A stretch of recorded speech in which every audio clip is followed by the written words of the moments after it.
I am the Tofu Golem. Please enjoy the video. You start by confirming subscription and permissions so you can create resources immediately.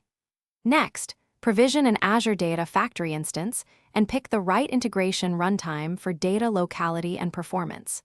Then create linked services to your source and destination systems, enter credentials, and test connections. Once done, upload a small representative dataset to validate schema mapping. Make sure to enable subscription quotas and role assignments so subsequent pipeline steps run without permission failures. You now design the pipeline.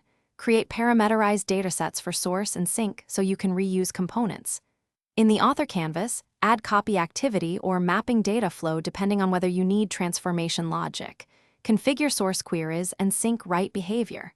Once configured, use pipeline variables, expressions, and activity dependencies to control flow.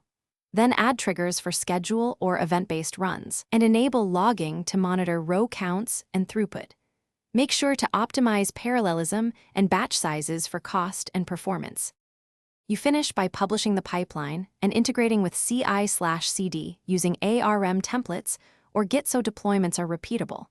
Then run a full end-to-end job and monitor it in Data Factory Monitor. Inspect activity logs, copy metrics, and run durations to validate SLA. Once stable, schedule production triggers and configure alerts for failures or latency.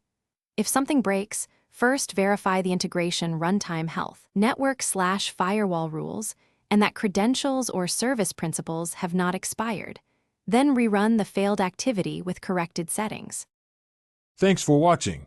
Consider subscribing if we helped you today.